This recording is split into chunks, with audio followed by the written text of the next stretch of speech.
allez vous faire foutre! Écoute-moi bien, petite salope. Si tu raccroches encore une fois, je te saigne comme une truie. En cette fin d'année 1996, le slasher, un sous-genre du cinéma d'horreur, connaît un second souffle avec la sortie de Scream, le dernier film de Wes Craven. Si l'histoire est vaguement inspirée d'une série de meurtres perpétrés en Floride au début des années 90 par Danny Rawlings, surnommé l'Éventreur de Gainesville, Scream est selon moi le digne héritier des franchises à succès telles que Halloween ou encore Vendredi 13.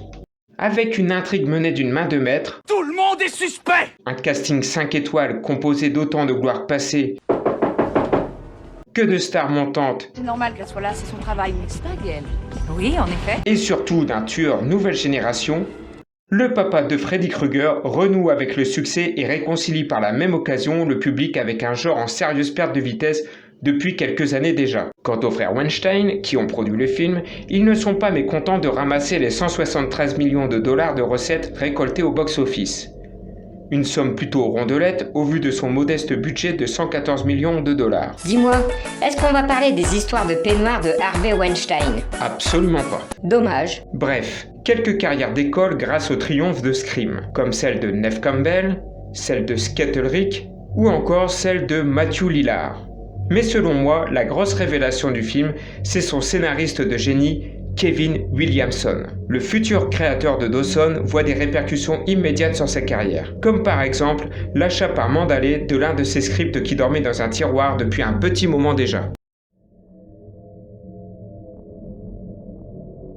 Ce qui m'amène à te parler de Souviens-toi l'été dernier, un film mis en boîte en 1997 par Jim Gillespie, un jeune réalisateur écossais qui, malgré son manque d'expérience, ne s'en sort pas si mal. Il a quand même réussi l'exploit de boucler son film en à peine 6 mois. Ce qui permet à la Columbia de pouvoir distribuer en salle Souviens-toi l'été dernier pour la période d'Halloween, la période idéale pour un film d'horreur. Tu sais que Jamie Blanks, le réalisateur de Urban Legend, a lui aussi postulé pour réaliser le film? Oh putain, on a évité le pire. T'es chier quand même. Le mec s'est quand même pété le cul à réaliser un faux trailer dans l'espoir de convaincre les producteurs. En vrai, il a fait tout ça pour rien. C'était joué d'avance. Car il faut savoir que Jim Gillespie s'est fait pistonner par Kevin Williamson lui-même. Un coup de piston à la Harvey Weinstein. Je ne partirai pas sur ce terrain glissant. Bref, si la production s'est faite dans la précipitation, c'est parce que Eric Feig, Qui est responsable des adaptations de Twilight, mais aussi de 2 autres séries de best-sellers, donc Eric Feig, veut absolument profiter de l'engouement autour du film de Wes Craven, et donc du regain d'intérêt pour le slasher. C'est la principale raison qui l'a poussé à convaincre les boss de Mandalay à acheter les droits sur Souviens-toi l'été dernier. Eric Feig recommande toutefois à Kevin Williamson d'apporter de nombreuses modifications à son script écrit en 1995. Car c'est bien en 1995 que le jeune scénariste se met à plancher sur l'adaptation de I Know What You Did Last Summer, un roman de Lois Duncan, publié en 1973. En France, le livre est vendu sous le titre Comme en un mauvais rêve. c'est tout pourrave comme traduction. Au fait, tu sais que Williamson a adapté un autre roman de Lois Duncan, Killing Mr. Griffin. Il réalise d'ailleurs lui-même le film en 1999 sous le titre de Teaching Mrs. Tingle, ou plus sobrement Mrs. Tingle pour nous les fromages qui puent. Le prof a changé de sexe entre-temps. Tu remarques que c'est Katie Holmes, alias Joey Potter dans Dawson, qui tient le premier rôle. Bref, si Kevin Williamson conserve l'intrigue de base, soit 4 jeunes Julie, Ray, Hélène et Barry, qui renversent quelqu'un après avoir fait la teuf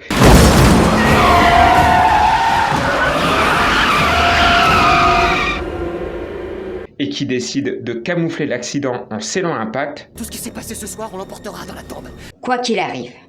D'accord, Barry, on emportera ça dans la tombe. Sauf que bien sûr, ça ne se passe jamais comme prévu.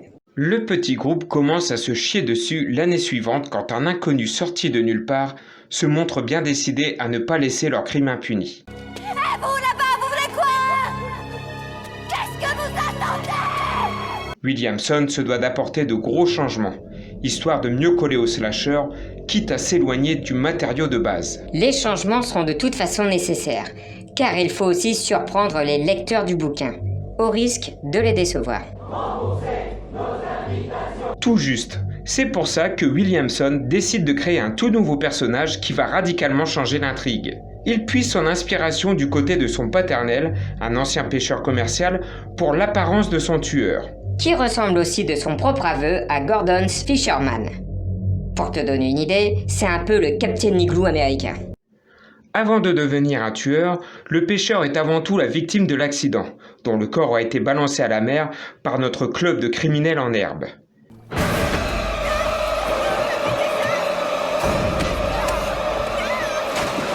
Mais ayant survécu au double homicide, notre pêcheur, très rancunier, leur prépare une bonne vieille vengeance à l'ancienne. C'est comme ça que Williamson efface de l'équation cette histoire de vétéran du Vietnam qui œuvre dans l'ombre pour venger la mort de son petit frère, tué dans un accident de voiture.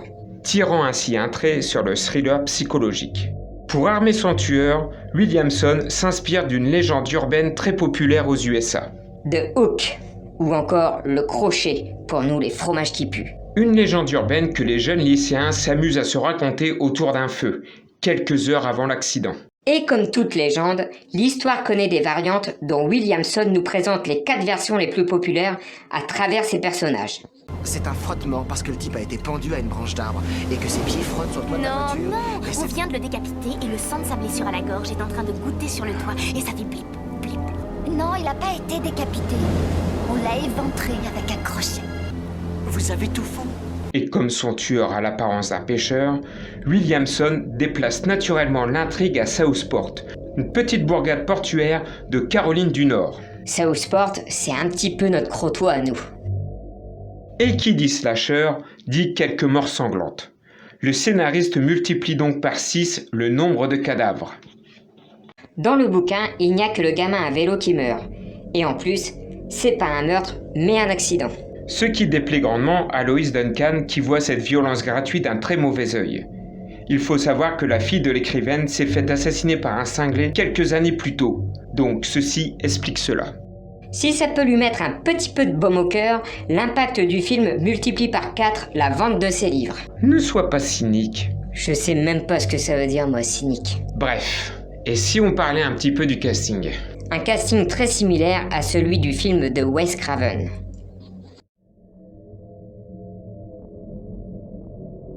Effectivement, les producteurs Eric Feig, Neil Moritz et Stokely Chaffin préfèrent miser sur un casting qui a des airs de déjà-vu.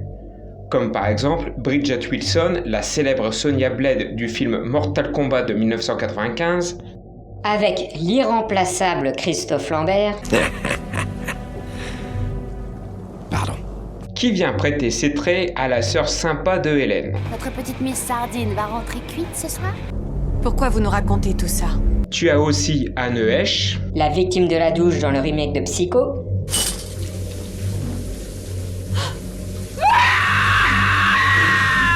qui tient ici le rôle de la sœur d'un certain David Egan, la potentielle victime de l'accident. et ça, c'est que pour les rôles secondaires.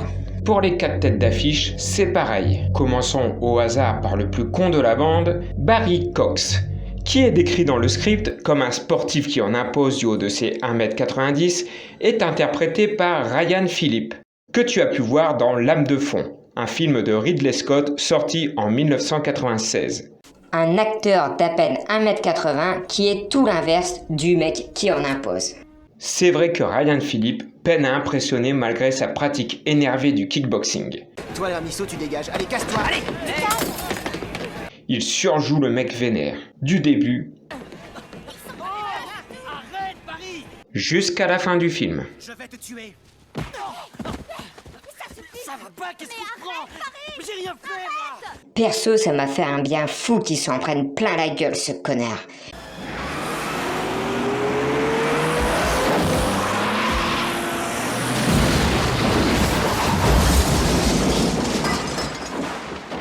Et ça n'a rien de personnel. Ryan Phillippe obtient donc ce rôle grâce à un petit coup de piston de Reese Witherspoon, qui se trouve être à l'époque sa meuf.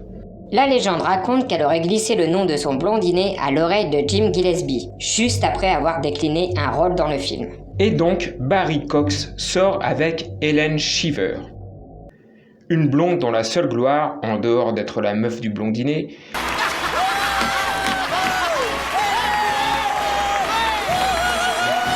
c'est d'être Miss Sardine. Il n'y a pas grand chose à dire sur elle, à part qu'elle morfle énormément sous le poids du secret. Et qu'elle a une famille de merde. Bonsoir. 1-0 dans la troisième manche. Garrett prend son temps. Attention, C'est donc Sarah Michelle Gellar qui prête ses traits à Miss Sardine. Un rôle à l'exact opposé de celui de Buffy Summer, la chasseuse de vampires.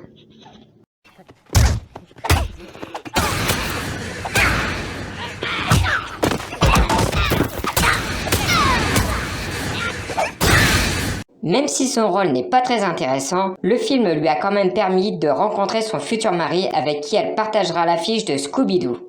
Un futur mari qui n'est autre que l'acteur qui joue le rôle de Ray Bronson. Ray qui n'est qu'un gros trou du cul, incapable de protéger sa meuf d'un petit connard de blondinet. Laisse-la tranquille, Barry. Mon Dieu qu'il est mou. Ça va aller. C'est pas faux. Bref, Ray, qui est devenu pêcheur après l'accident, Alors, t'es devenu pêcheur? tiens, il est pêcheur. comme c'est bizarre. Oh, alors. Oui, le mec a tiré un trait sur l'université pour devenir pêcheur. Mais aussi pour mener sa petite enquête en loose dé sur la victime de l'accident, un certain David Egan. Il devient ainsi Billy Blue pour se rapprocher de la sœur de ce dernier qui tombe rapidement amoureuse de lui. On est 10 ans qu'on a plus ou moins flashé l'un sur l'autre, un feu de paille. Oh le bâtard. Ça lui suffit pas de buter un mec et de se débarrasser de son corps, il fallait en plus qu'il se tape la sœur. Il est plutôt malsain le lascar. C'est ça, accuse-moi, ne te gêne pas. Peu importe, c'est Freddie Prinze Jr., très peu connu à l'époque, qui prête ses traits à Ray. Un rôle qu'il a d'ailleurs eu beaucoup de mal à décrocher, les producteurs le trouvant trop chétif. Ouais, il a un corps de lâche en fait. Heureusement, Jimbo croit en lui. Bon, il lui conseille quand même d'aller pousser un peu de fonte s'il veut espérer convaincre les producteurs qu'il mérite de donner la réplique à la future Melinda Gordon. Bref, en gros, c'est comme ça que Freddie Prinze Jr. est devenu le mec de Julie James, la Final Girl, le trophée. Le pare-choc. Ah au fait, j'allais oublier. En 1999, Ryan Phillippe partage l'affiche de Sex Intention avec ses deux blondasses. Celle qui partage sa vie dans la vraie vie et celle qui partage sa vie dans Souviens-toi l'été dernier. Julie James est donc la Final Girl de Souviens-toi l'été dernier. Pourtant, elle n'est pas pucelle. Et ça, dès le début du film en plus. Ça transgresse les règles de Randy. Règle numéro 1, surtout jamais de sexe. Pas d'exception, jamais d'exception. Il va se faire lyncher. En langage gore, sexe rime avec mort, ok? Les règles de Randy ont déjà été transgressées. Regarde, Sidney et Gail ont survécu dans ce crime. Pourtant, elles n'étaient plus vierges. Tout ça pour dire que Julie est celle des 4 qui supporte avec le plus de mal le poids du secret. Elle représente toute la joie de vivre et la candeur liée à l'adolescence. Non, il a pas été décapité.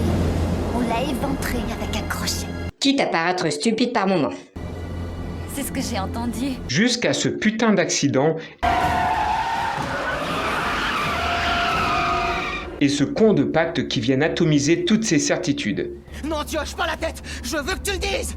Julie symbolise donc la fin de l'innocence. Le bon côté des choses, c'est qu'elle largue l'autre baltringue de Ray, qui du coup ne verra plus la sienne. De Ray. T'as compris? Là, t'es grave gênant, mec.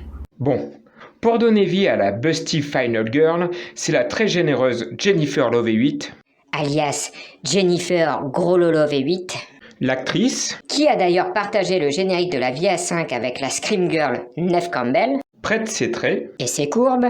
Bon, là, t'es lourd. Pardon, vas-y, continue. C'est donc la jeune Jennifer Love Hewitt qui incarne avec beaucoup de conviction Busty Julie James. Elle crie avec toute son âme. C'est vrai qu'elle a du coffre. Et des gros poumons. Si bien que le réalisateur n'imagine personne d'autre pour interpréter la jeune dépressive. Sauf peut-être Melissa John Hart, connue pour être Sabrina l'apprentie sorcière, qui a heureusement pour nous refusé le rôle. Le film étant, selon elle, un Scream Leader Prize. Mais c'est qu'elle se prend pas pour de la merde, la connasse. Pour moi, on a gagné au change. La jeune actrice d'à peine âgée de 18 ans au moment du tournage a ému toute une génération de teenagers avec son célèbre décolleté, qui, il faut le reconnaître, est un atout marketing de taille. Bon, les producteurs auraient préféré que Miss Gros Lolo accepte d'apparaître à poil. Mais bon, mademoiselle est sans doute un petit peu trop pudique. Aujourd'hui encore, personne n'a réussi à la convaincre. Normal, elle n'a peut-être jamais croisé la route de Harvey Weinstein.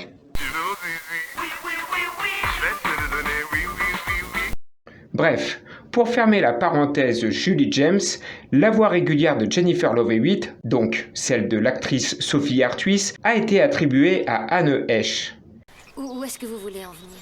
qui pour le coup ne bénéficie pas non plus de sa voix française régulière. Ouais, mais encore.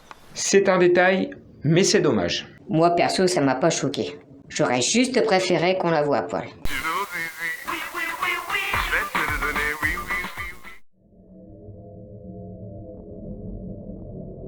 Et pour finir, on va se pencher sur le personnage qui est le cœur de l'intrigue. Qui est donc le terrible et omniprésent tueur au crochet? Je te le demande. Qui est ce mec capable de vider en moins de 5 minutes un coffre rempli de crabes et accessoirement du cadavre de Max, le plus ou moins témoin de l'accident? Je sais pas, je te le demande. Qui est capable de rattraper, en marchant, quelqu'un qui court pour échapper à la mort? Le mec a beau être toujours largué à des kilomètres de sa victime, il se retrouve toujours avec un train d'avance. Chelou, on est d'accord que personne n'est physiquement capable de rattraper aussi lentement quelqu'un qui court avec l'énergie du désespoir. Bien sûr que si. Jason Voorhees, Freddy Krueger, Michael Myers. Je te parle dans la vraie vie, dans une histoire bien ancrée dans le réel. Ah ouais, non, personne, t'as raison. Et c'est bien là que se trouve la grosse arnaque du film. Pourquoi? Parce que tout nous pousse ici à penser que le tueur est en fait 2 tueurs, comme dans Scream. On se met alors à chercher un duo de suspects. Comme par exemple, le baltringue de Ray avec la sœur cinglée de David Egan. Oui, par exemple. Et pourtant, dans les dernières minutes du film, la déception m'a frappé en pleine gueule. V'là-t-il pas que le tueur au crochet est bel et bien seul, et c'est tout simplement un vieux pêcheur bourru très revanchard qui s'appelle Bruce Willis. Ben Willis. Autant pour moi, Ben Willis. Bon, pour faire simple, c'est un vieux pêcheur qui se fait renverser juste après avoir tué David Egan, le responsable de la mort de sa fille Suzy, dans un accident de voiture qui a eu lieu 1 an auparavant, sur le même virage mortel proche de Dawson Beach. David Egan est aussi le petit ami de Suzy. Voilà qui résume ses motivations. Quelle ironie du sort. Moi, je trouve que c'est plutôt bien pensé. Oui et non. Pour moi, le fait qu'il soit seul, ça ne marche pas. Oui, mais si Williamson nous avait resservi la même recette que Scream, donc 2 tueurs, ça aurait fait grave réchauffer quand même. Mais du coup, côté suspension d'incrédulité, c'est mort. Bah moi j'aime bien. Rien à te foutre de ta suspension de mes couilles. Suspension d'incrédulité, mon con. Je t'emmerde. Bref, c'est Muse Watson qui prête ses traits au terrible Ben Willis. Muse Watson qui jouera plus tard Charles Westmoreland, alias Tippy Cooper, dans Prison Break. Une série produite entre autres par Neil Moritz. Ah, comme le monde est petit. Je reconnais qu'il est plutôt convaincant. On sent qu'il se donne à fond. Mais bon, c'est l'écriture du perso qui pue. Sa façon de ne jamais mourir, c'est relou. Tu peux pas être percuté par une bagnole, être balancé à la baille et revenir 1 an après, frais comme un gardon. Oh ta gueule. Bon ok, on va passer à la suite alors. Souviens-toi, l'été dernier rapporte 125 millions de dollars de recettes dans le monde, pour un budget de 17 millions de dollars. Le film reste premier au box-office américain pendant 3 semaines consécutives, ce qui est respectable quand tu vois sa durée de production relativement courte. Le succès du film entraîne donc, comme tu le sais, une suite réalisée par Danny Cannon l'année suivante. Avec la célèbre séance d'UV de Jennifer Love Hewitt.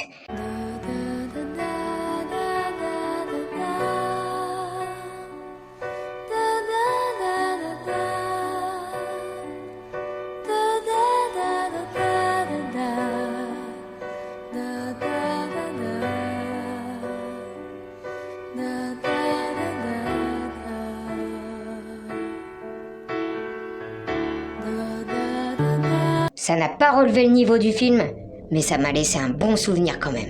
Le seul, j'imagine même. Un 3e volet sort directement en DVD en 2006. M'en souviens à peine.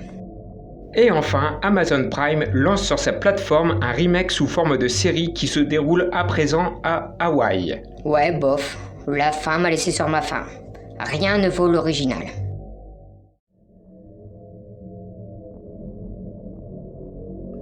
Souviens-toi l'été dernier a participé avec Scream à la naissance d'une nouvelle génération de slashers, pour le meilleur comme pour le pire.